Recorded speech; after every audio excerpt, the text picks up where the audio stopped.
Welcome to RPG Community College. Today I got a nice little starter build for you for Path of Exile's new Delirium League. It is a Detonate Dead Necromancer. This is a very cheap and effective build that scales very, very well through the Necromancer Ascendancy and just the passive tree.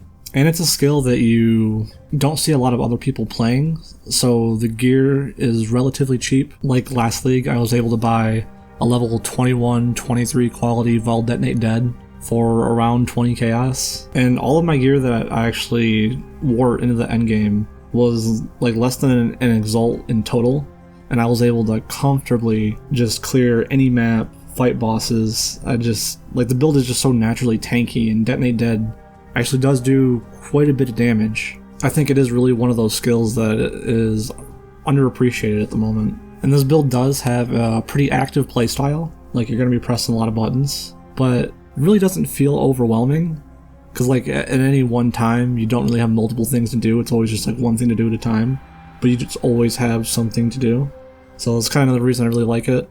And with the changes to Desecrate and it not having a cooldown anymore, like the build just feels so smooth to play. And then combining Detonate Dead with Unleash, the build just has a very nice feeling. Like, I've played Detonate Dead a few times, like throughout the history of Path of Exile, and it's never felt better to play Detonate Dead than right now. Let's take a couple minutes to explain how I level the build. You're going to be able to switch into Detonate Dead fairly early. After you get Desecrate from killing Fidelitas in Act 2, you're going to be able to start playing the build. But before that, all I do to level up is I use Orbistorms plus Frostblink and Spark. Like, you just run up to a pack of monsters, throw Orbistorms down and Frostblink out, and that's usually enough to kill them. And then I just use Spark for the tougher enemies like boss encounters and things like that. If you wanted to be more efficient, you could use Stormblast Mine instead of Spark. I just use Spark because I like Spark. Then at level 11, when you get into around Mervale's Cavern, I switch Spark out for Arc, and I use that all the way up until Fidelitas. And after I kill him, I switch into Desecrate plus Detonate Dead. You're going to need 2 items with 2 blue and 1 green socket, because Desecrate is going to be supported by Spell Cascade and level 1 Arcane Surge. And then for Detonate Dead, you're going to want to use Combustion plus faster casting when you get it from killing the Weaver in Act 2. I also pick up Herald of Ash after killing Fidelitas at the same time you get Desecrate, and I use that with Clarity, plus we get a couple mana nodes from the passive skill tree, and that allows us to go Mind Over Matter pretty early on. For bandits, you can help Alira, but endgame, I would definitely take the 2 skill points. Those are worth much more than the little amount of mana regen that you get and the all resistances. But I don't mind paying the 20 regret orbs to like change the bandit choice later on. So I usually go Alira and then switch out of it and get the 2 passive points in the endgame. When I start to get some 4 links, I like to use Detonate Dead with Unleash, Fire Penetration, and Elemental Focus for leveling. And then in a second 4 link, I like to get a Wave of Conviction setup going. I use Wave of Conviction with the Combustion that used to be on Detonate Dead, and then Curse on Hit Flammibility. And this setup right here is just absolutely going to shred like any fire resistance that any monster might have. Then combined with the Fire Pen on your Detonate Dead, and you're going to be looking at a pretty significant damage increase.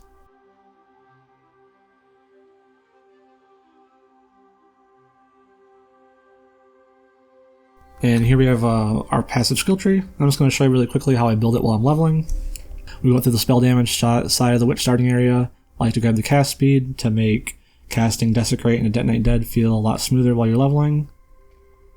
We come up through the life mana little cluster right there. Don't forget to grab Firewalker for a little bit of extra cast speed and damage. It's pretty efficient early on. You can come over here. You don't have to grab Arcane Will right away, but I would grab this before you go into Mind Over Matter. Let me come up here through the AoE, which is pretty important for Detonate Dead. Some AoE investment is going to make it feel much better to play. Like, it feels bad when your Detonate Dead misses because the AoE is too small. So this is nice to pick up early on. Then I come straight over here to Elemental Overload. Then I grab the couple life nodes after Elemental Overload. Then I come over here to the life and chaos resistance cluster and grab this. You can go mind over matter after this at this point. You can also go and invest into dark arts. That's going to give you a lot of cast speed and cooldown reduction for your movement skills.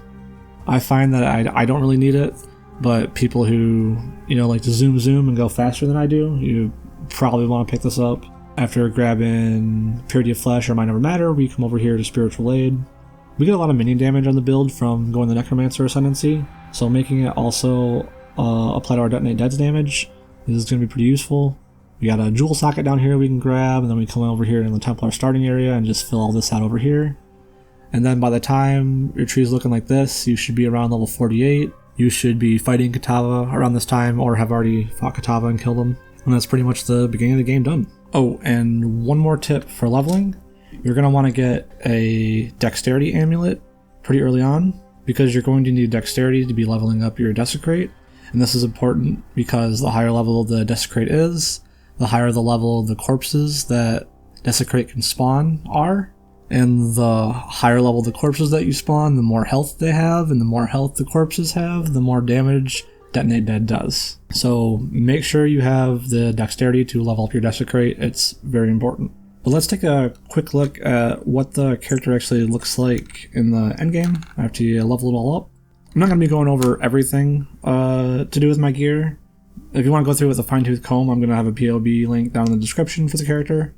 But I will go over the gems and highlight what's important about the gear and what you're probably going to need to get. So the gear here is actually pretty budget. I didn't spend really too much on it. I do have a Skin of the Loyal, but this was actually pretty cheap because not too many builds that want +1 to level socketed gems use 2 green and 1 red socket. So if you look, you can probably find one of these really cheap if you get lucky. I don't really remember what I paid for this, but it wasn't much more than a tabula.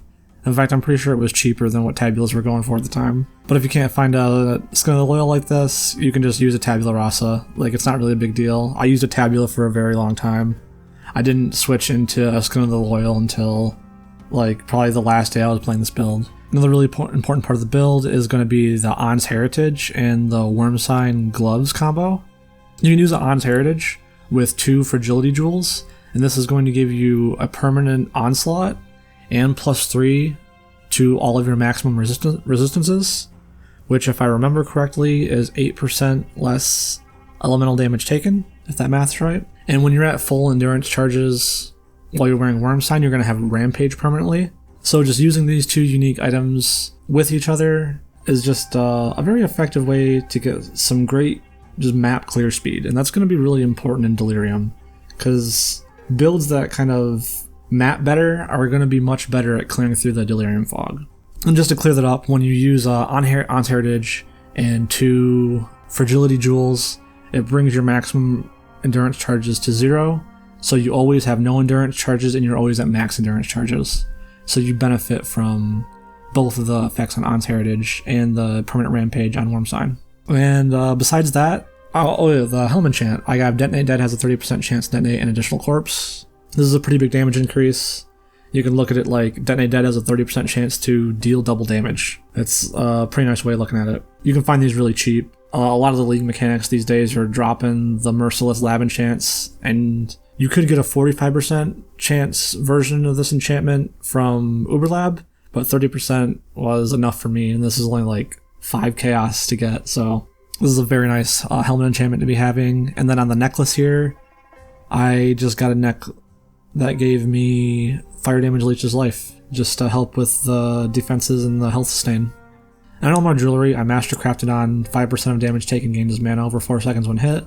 It's a really nice quality of life thing to be having when you're rocking a Mind Over Matter build. That's pretty much it for gear.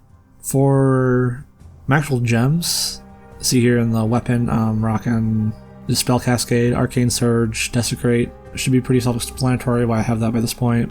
In the gloves, we got Increased Duration, Molten Shell, Casting Damage Taken, Tempest Shield.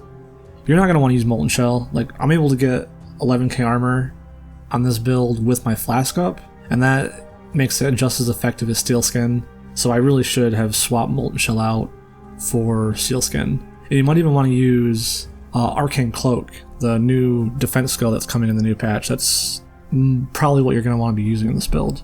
So yeah, just swap this Molten Shell out for Arcane Cloak or Steel Skin, and you'll be good. You'll have a better build than me.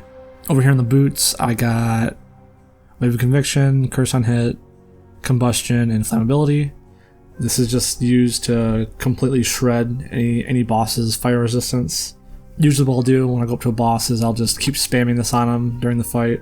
And because we have Unleash on Detonate Dead, like, it doesn't feel bad to like be casting Desecrate and then throwing out a Wave of Conviction and then detonating all the corpses, because while you're doing these other things and you're not casting Detonate Dead, you're still building up charges on Unleash, so you're not really losing like that much DPS. And it just frees up time for you to do things like spam Wave of Conviction and, you know, Desecrate. Then in the shield, just Shield Charge, Fortify, Faster Attacks. I like using Shield Charge in my builds because it just feels really smooth. Then in the helmet, we got Increased Duration, Bone Offering, Faster Casting, and Flame Dash. Flame Dash is just used for when Shield Charge doesn't work, because you can't just jump over gaps with Shield Charge, so I got a Flame Dash in here. And Bone Offering is going to be giving us life on block, and a pretty substantial chance to block attacks and spell damage.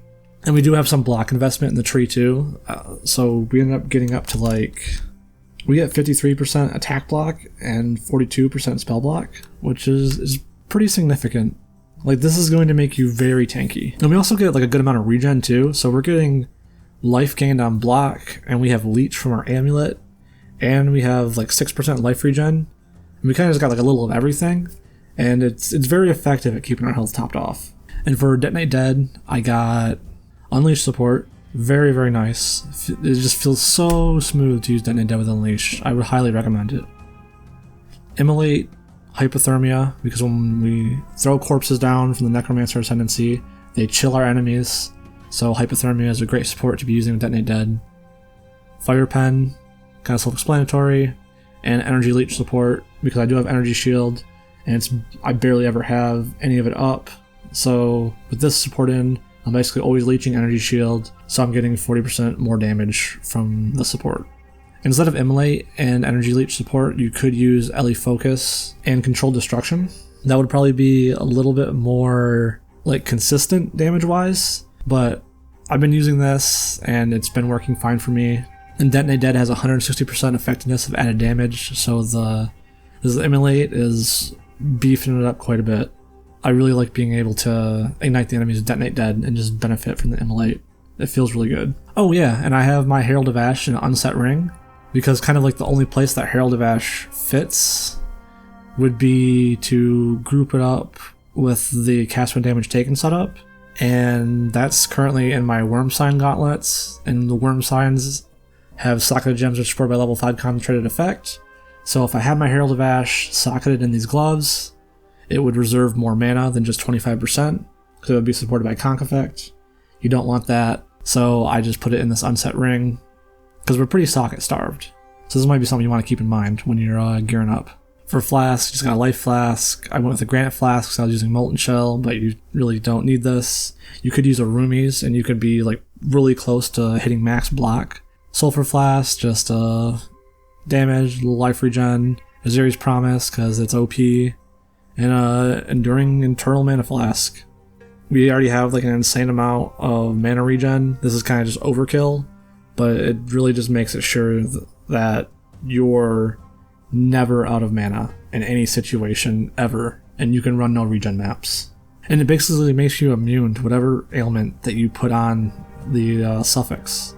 These flasks are very, very useful, and I wouldn't really be that surprised if they got changed in the upcoming patch. Let's come in here and look at the passive tree. For the Necromancer Ascendancy, I went Plague Bringer and Corpse Pact for the first two labs. This is going to make Detonate Dead deal just absurd amounts of damage, and you're going to fly through the game after you get these Ascendancies. And then for the third lab, I went Mistress of Sacrifice to get your offering skills to affect you. So this is going to make you very tanky when you're mapping. And the last Ascendancy I got was Essence Glutton and Uber Lab. This is just the least important out of all of them, but it's still nice just for making you very tanky with your Mind Over Matter setup. Like if having all the mana investment on the tree, a ton of damage taken, gained his mana, enduring eternal mana flask wasn't enough. This if anything just feels like overkill. In the passive tree, when you look at it, like a lot of this stuff, like I feel like I don't really need to talk too much about it. Like compared to the level 45 tree, like I just filled out a bunch of the damage. I grabbed Spiritual Command to make minion attack speed affect me, so shield charge feels smoother. Grab more life, grab the Scion life wheel, came down here to the Marauder start, grab the life here, got Warrior's Blood to increase my stun threshold, so I don't really gotta worry about stun. I picked up the mana and block nodes here, like right above the Witch starting area. Those are very, very effective. And like, that's pretty much it. Like that's the build. In Delirium League, we're gonna be getting cluster jewels. And I looked through a lot of them, and there's a lot of like really strong cluster jewels, even ones that you can use with this build. But I don't really know like how rare they're gonna be, and all these things. Like they're just kind of just like too much unknowns to really like recommend any one thing. But obviously anything that increases elemental damage and fire damage is going to be really strong. But this build doesn't really need them to function, so they're not really something I planned on going over in the guide. And it's honestly probably best to not to plan around something you don't know if you can get, you know? So this is just a very cheap and safe and effective build, I think, for a League starter. But that's going to be all for this video. If you'd like to continue your education, enrollment here is free. All you have to do is like and subscribe. Thank you for watching. I hope you learned a thing or two. I wish you the best of luck in all of your endeavors, and I hope to see you again soon.